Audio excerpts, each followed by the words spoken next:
बिहार जे कर माथा में सजेला, जनहित के खातिर जे पल पल जिएला, जनता के हक की लड़ाई लड़ेला, जन सेवा वाला राह जे चलेला। भैया तेजस्वी हमार हमनी के प्यारा लगेलन,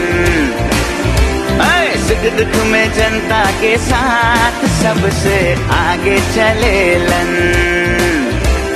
भैया तेजस्वी हमार हमनी के प्यारा लगेलन, सुख दुख में जनता के साथ सबसे आगे चलेलन।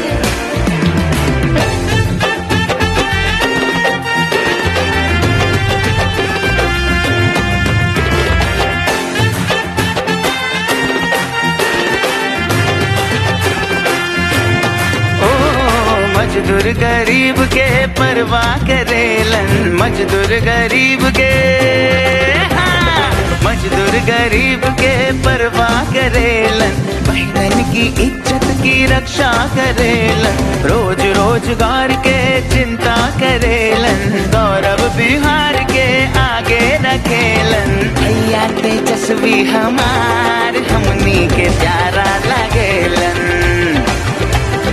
जनता की खातिर जे काम सबसे ज्यादा करेलन। भैया तेजस्वी हमार हमनी के प्यारा लगेलन, जनता के खातिर जे काम सबसे ज्यादा करेलन।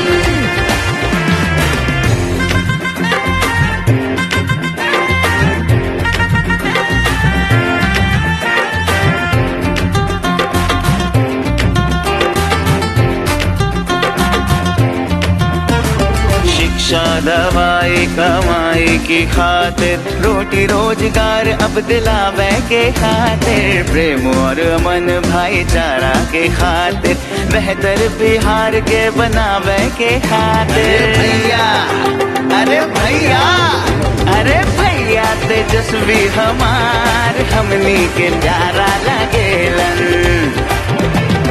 सबसे बड़ा दिलदार सबका दुलारा लगेलन। अरे समझे हो कि नहीं? भैया तेजस्वी हमार हमनी के प्यारा लगेलन।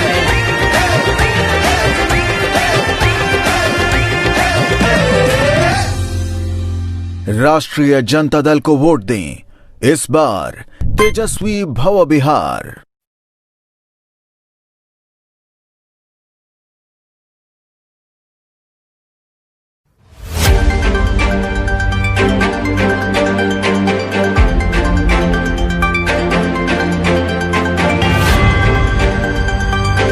दोस्तों नमस्कार, मैं हूं आपके साथ आशीष आर्यन और आप देख रहे हैं एबीपी न्यूज। जैसा कि मैंने आपको कहा था कि रात के 8 बजे हम बात करेंगे बिहार के ऊपर, जहां पर हमारा जो आज का मुद्दा है वह है बेटा है बेरोजगार और बेटी पर हो रहे हैं लगातार बलात्कार।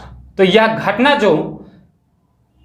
घटनाक्रम जो लगातार बिहार में चल रहा है पिछले कुछ दिनों से, कि जो युवा है वह बेरोजगारी का मार झेल रहा है, वहीं जो युवा या किसी वर्ग का हो, या बच्ची हो, नाबालिग बच्ची हो, उम्रदराज हो या वयस्क हो, किसी को यहाँ पर हैवानों के द्वारा गलत काम किया जा रहा है। लगातार बिहार में आए दिन घटना हो रहा है, जो अभी खासकर बिहार में पहले देखे होंगे, अब जहानाबाद में, उसके बाद बक्सर में, और पिछले साल जो घटना घटी थी 2018 में बालिका गृह कांड मुजफ्फरपुर वाला। तो इस घटना पर हम आपके बीच बात करने आए हैं कि क्या यह जो हो रहा है नीतीश कुमार के राज में, क्या वह उसी को सुशासन बोलते हैं नीतीश कुमार, या कुशासन है ये? आप कमेंट करके हमें जरूर बताइएगा। हम बात करेंगे आज कहां कहां तेजस्वी यादव ने रैली की और क्या हाल रहा उस रैली का। हम बात यह भी करेंगे कि क्या बिहार में इस बार महागठबंधन जीत रही है। यह सब की हम बारी बारी से बात करेंगे। अगर आप मेरे अभी तक न्यूज चैनल को सब्सक्राइब नहीं किया तो जल्दी से मेरे चैनल को सब्सक्राइब करें और ज़्यादा से ज़्यादा लोगों तक इस वीडियो को शेयर करें। हम बात मोहद्दीनगर विधानसभा क्षेत्र के भी करेंगे, जहां पर निर्दलीय प्रत्याशी के रूप में अरुण कुमार सिंह किस तरह से हावी हो रहे हैं जनता के ऊपर। लगातार जनता के बीच में जा रहे हैं अरुण कुमार सिंह, और उनका जो लोगों के प्रति जाने से उनके प्रति जो रुझान बढ़ा है, उससे तो यही दिख रहा है कि इस बार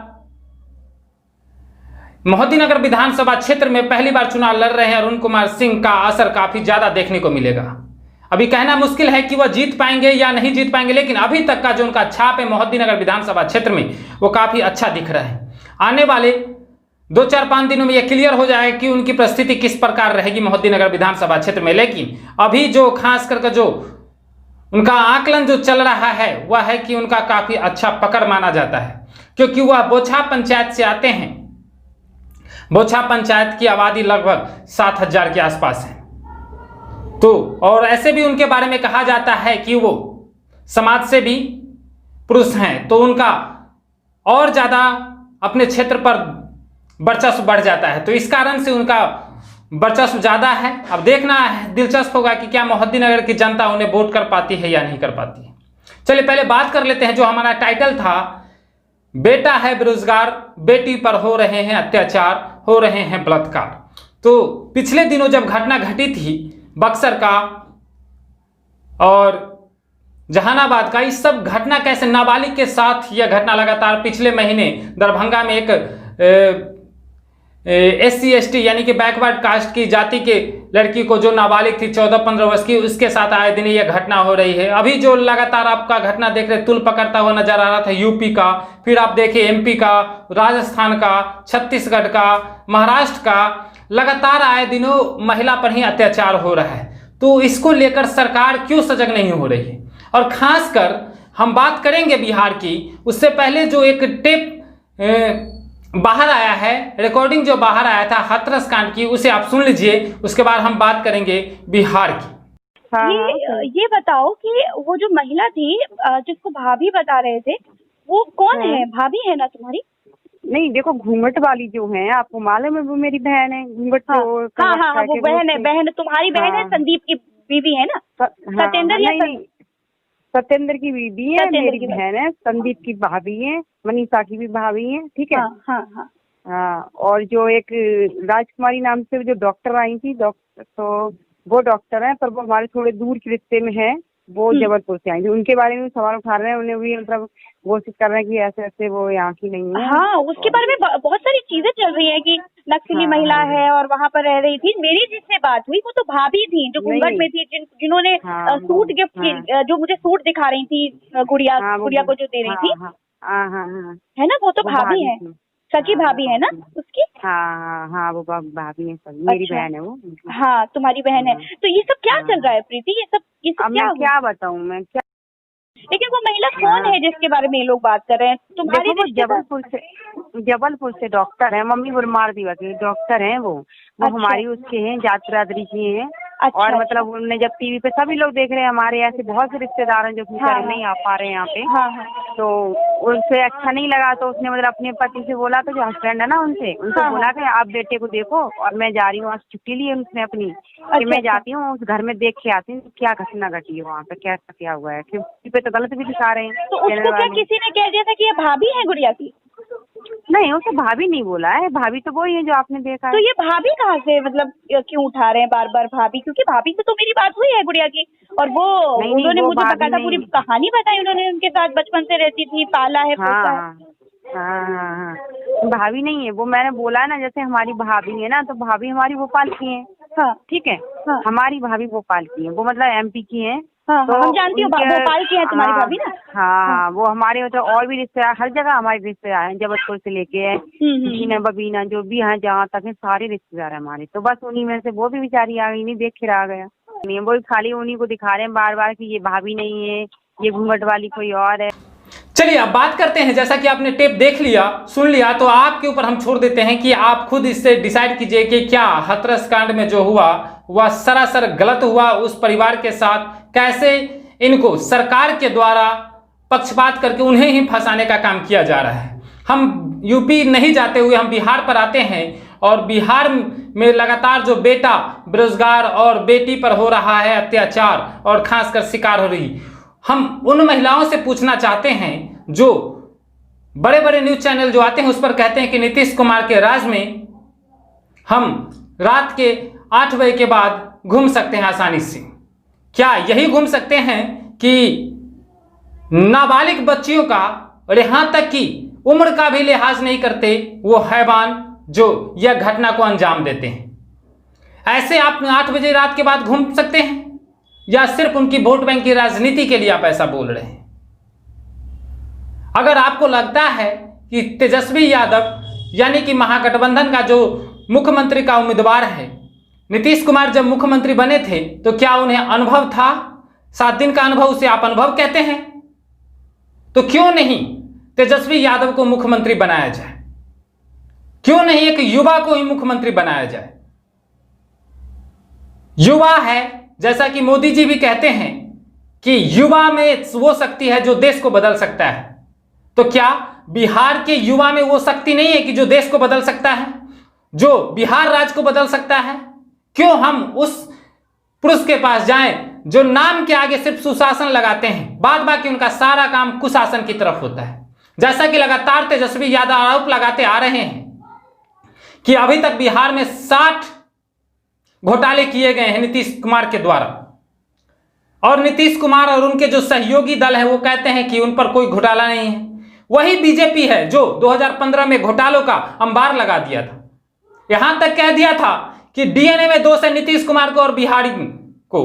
तो बिहारी के लोगों को अगर डीएनए में दोष है तो वो बीजेपी को वोट करेंगे, अगर उनका डीएनए सही है तो इस बार महागठबंधन को वोट करेंगे, ऐसा तेजस्वी यादव और उनके कार्यकर्ता लोग कहते हैं। अगर आपको लगता है कि बिहार का डीएनए एकदम सही है, इस बार युवा सरकार बनने जा रही है, तो बिहार में एकत्र होकर तेजस्वी को वोट करें, ऐसा लोगों का कहना है। तो जैसा कि हम बता रहे हैं आपको कि बिहार में जो अत्याचार महिला पर हो रहा है, सबसे ज्यादा अत्याचार जो महिला पर हो रहा है किसी दूसरे राज्य की तुलना में, लेकिन यहां पर नीतीश कुमार और उनकी कंपनी जो है वह उन्हें सुशासन बाबू का एक पैमाना देने में लगे हुए हैं कि उनके राज में कोई ऐसा घटना नहीं हुआ, अप्रिय घटना नहीं हुआ। वो सिर्फ आकलन करते हैं 15 वर्ष पूर्व।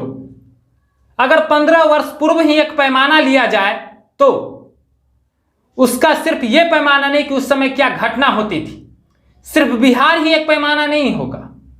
15 वर्ष पूर्व हर राज्य को आप पैमाना बनाकर देखिए। ऐसा यहां के लोगों का कहना है कि सिर्फ बिहार को 15 वर्ष का क्यों, दूसरे राज्य का 15 वर्ष का पैमाना आप देखेंगे तो उस समय जो अदर या किसी बिहार का जो जीडीपी होता था वह बहुत कम था, तो विकास उसी हिसाब से। लेकिन बिहार में जो यह विकास हुआ है, लगातार जो देश में यह पैसे की जब से बढ़ोतरी हुई है, जीडीपी जैसे जैसे बढ़ी है 2005 में, जब 2004 में एनडीए गठबंधन के बाद यूपीए सरकार आई तो धीरे धीरे विकास हुआ। उस टाइम नीतीश कुमार का राज आ चुका था, तो उस यूपीए के शासनकाल में नीतीश कुमार एंड कंपनी का बहुत ज्यादा विकास हुआ और खास उसी से बिहार का विकास हुआ। ये नहीं कह सकते हैं नीतीश कुमार की उन्होंने विकास किया। आप लोग जानते होंगे कि अगर विकास किसी राज्य का होता है उसमें योगदान केंद्र सरकार का भी होता है।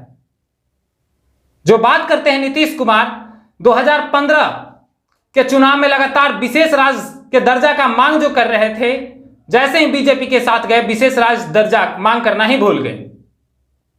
उन्हें ऐसा डर सता रहा था कि हम पर जो घोटाले के आरोप हैं, अगर बीजेपी से बाहर रहेंगे तो हम पर भी आरोप लगकर हम भी जेल के हवा खाएंगे, ऐसा लोगों का कहना है। हम बात मुद्दे से नहीं भटकते हुए बात करते हैं पहले जो ये बेगूसराय, बक्सर और जहानाबाद की जो घटनाएं हैं वो क्या किस प्रकार से सही है। अगर जो युवा रोजगार की बात करता है तो उल्टा एलिगेशन लगा देते हैं तेजस्वी यादव की 10 लाख नौकरी कहां से देंगे। अरे वो तो कम से कम हिम्मत किया कि 10 लाख नौकरी कहां से देंगे, वो तो बता रहे हैं कि हम 10 लाख नौकरी कहां से देंगे। आप तो चुनावी सभा में ये कहते हैं कि यहां पर कोई फैक्ट्री नहीं लग सकती। किसी प्रकार का फैक्ट्री नहीं लग सकता। तो नीतीश कुमार ऐसा कहते हैं क्योंकि बिहार जो है वह लैंडलॉक है, लैंडलॉक है, हरियाणा भी लैंडलॉक है, पंजाब भी लैंडलॉक है, वहां पर फैक्ट्री नहीं है, वहां पर कंपनियां नहीं है। तो ये सारी बातें हैं, सिर्फ ये बनाएंगे क्या, सड़क बनाएंगे। हम ये नहीं कह रहे हैं, लोग भी नहीं ये कह रहे हैं कि सड़क से विकास नहीं हुआ, लेकिन आपको जमीनी बात करनी होगी। अगर आपको लगता है कि सड़क बनाने से विकास हुआ है तो आप जमीन पर उतर कर देखिए, सड़क में धांधली भी उतना ही हुआ है। बिना 30% 40% कमीशन के कोई काम नहीं होता सड़क में। आप उतर के देखिए, गोपनीयता के साथ उतरिए, तो आपको पता चलेगा कि सड़क बनाने में, स्कूल का बिल्डिंग बनाने में कितना यहां पर कमीशन लेते हैं, तब जाकर वह बिल्डिंग बनता है। आप स्कूल का बिल्डिंग नहीं बनाते, आप टीचर्स अच्छे क्वालिफिकेशन वाले टीचर देते तो बच्चे का भविष्य बढ़ता, बेरोजगारी कम होती। लेकिन आप बिल्डिंग बना रहे, टीचर नहीं बढ़ा रहे। बिहार की लगभग यूनिवर्सिटी के पास शिक्षक नहीं है पढ़ाने के लिए, तो विकास कैसे करेगा, रोजगार कैसे मिलेगा? जो लड़का नहीं पढ़ेगा, आप सिर्फ पोशाक योजना, लड़की जब इंटर पास करे 25,000, ग्रेजुएशन पास करे 50,000, अगर ये रुपए देने से अगर लड़की सिर्फ पढ़ेगी, माँ बाप पढ़ाएंगे, लेकिन क्या उनकी जो शिक्षा स्तर है उनको कुछ समझ आएगा, या सिर्फ पैसे के लिए वो इंटर कर जाए, ग्रेजुएशन कर जाए? तो आप सिर्फ आप कहते हैं कि हम पढ़ाने के लिए कम से कम कुछ कर रहे हैं, कुछ नहीं आप कर रहे हैं, ऐसा लोगों का कहना है। सिर्फ आप जो हैं, जो गरीब हैं, उनको सिर्फ आप उठा रहे हैं कि आप पढ़ो, लेकिन गरीबी के साथ उठा रहे, अच्छी बात है, लेकिन शिक्षा क्या उस कदर का आप दे रहे हैं? आप कॉलेज में जाइए, किसी स्कूल में जाइए, आप वहां के टीचर से पूछिए, आपको ठीक से वह अम्ब्रेला का स्पेलिंग नहीं बताएंगे, ग्रामर का स्पेलिंग सही से नहीं बता पाते हैं। क्या पढ़ाएंगे वह? उनको आंध्रा लिखने के लिए बोले, हिंदी में आंध्रा नहीं लिख पाते हैं, तेलंगाना लिखने नहीं आता है, तो क्या बच्चे का भविष्य होगा? यह सब बात लगातार हम करेंगे, लेकिन जो घटना हुई है बक्सर में, जहानाबाद में, यह घटना कहीं से शोभनीय है। लगातार इस पर जो बालिका गृह कांड मुजफ्फरपुर में हुआ था, उस पर कहते हैं कि ये हमारे घटना नहीं है, हमारे काल में नहीं, ऐसा वो सब दलील दे रहे हैं। लेकिन फिर से मुजफ्फरपुर बालिका गृह कांड में सम्मिलित मंजू वर्मा को जदयू ने टिकट दिया। क्या मजबूरी है जदयू का? जबकि वहां पर लिप्त होने के बाद उन लड़की का ही एलिगेशन था कि ये सब शामिल थे, और सिर्फ एलिगेशन ये लगाते हैं, वो सिर्फ बाहुबली को, बाहुबली है इसका मतलब क्या है? आप उन पर मुकदमा कर रखे हैं, जेल में है वो, लेकिन ये तो नहीं है एलिगेशन उनके ऊपर कि लड़की का रेप किया, साबित तो नहीं कर पा रहे हैं। लेकिन आप जो सुशासन कह रहे हैं वह गलत साबित होते जा रहा है। वह सुशासन नहीं, कुशासन बोलते हैं उसे। तो नीतीश कुमार के राज में सुशासन नहीं, कुशासन का राज हो गया है। यहां पर जनता का राज नहीं, यहां पर अफसरशाही राज हो गया है। तो ये हम नहीं आज थे, इसलिए हम पूरा एक जो डिबेट में हमारे साथ एक व्यक्ति आने वाले थे वह नहीं आज आ पाए हैं, लेकिन हम जो लोग से जहां गए वहां से बात की, उन्होंने ये सब बात बताई, इसलिए हम आपको ये बता रहे हैं। हम कोशिश करेंगे कि आपको एक दिन महिला सशक्तिकरण पर क्या होना चाहिए, महिला एम्पावरमेंट किस प्रकार से होना चाहिए, वो हम बात करेंगे जब अगले किसी दिन जब हमें समय मिलेगा। अब बात कर लेते हैं मोहद्दीनगर विधानसभा क्षेत्र में। मोहद्दीनगर विधानसभा क्षेत्र में निर्दलीय प्रत्याशी के रूप में अरुण कुमार सिंह, राम मोहन राय आरजेपी पार्टी से हैं, आरजेपी पार्टी से रणधीर सिंह हैं, सुधीर कुमार एआईएसएफ से हैं, बुलगानी जी जाप से हैं, श्रीमती अजय यादव जी आरजेडी से हैं और राजेश सिंह बीजेपी से हैं। इन सब में मुकाबला है, लेकिन निर्दलीय में जो ज्यादा प्रबल दावेदार दिख रहे हैं वो हैं अरुण कुमार सिंह। लोकल होने के नाते उनका वोट बैंक अपने समुदाय में, साथ ही बैकवर्ड जाति में उनका काफी वोट बैंक है। यह माना जाता है कि बोछा पंचायत में दलित महादलित काफी संख्या में, तो कहा जाता है कि दलित महादलित की संख्या होने के कारण उनका वोट बैंक वर्चस्व जो है वो काफी है, क्योंकि उनके ही पंचायत में 7,000 मतों की संख्या है सिर्फ पंचायत में। तो आप सोच सकते हैं, अनुमान लगा सकते हैं उस हिसाब से कि इनकी वोटों की संख्या कितनी बढ़ सकती है। हम कोशिश करेंगे कि कल अगर हो तो हम अरुण कुमार सिंह से आपकी रूबरू कराएं, हम उनका इंटरव्यू लेने की कोशिश करेंगे। अगर आप चाहते हैं अरुण कुमार सिंह हमारे न्यूज चैनल पर आए तो कमेंट करके जरूर बताइएगा, और इस वीडियो को ज्यादा से ज्यादा शेयर करें। अगर आप चाहते हैं अरुण कुमार सिंह जीते निर्दलीय लोकल उम्मीदवार होने के नाते, तो आप हमें कमेंट करके जरूर बताइएगा। तब तक के लिए देखते रहे हमारे न्यूज चैनल को। धन्यवाद।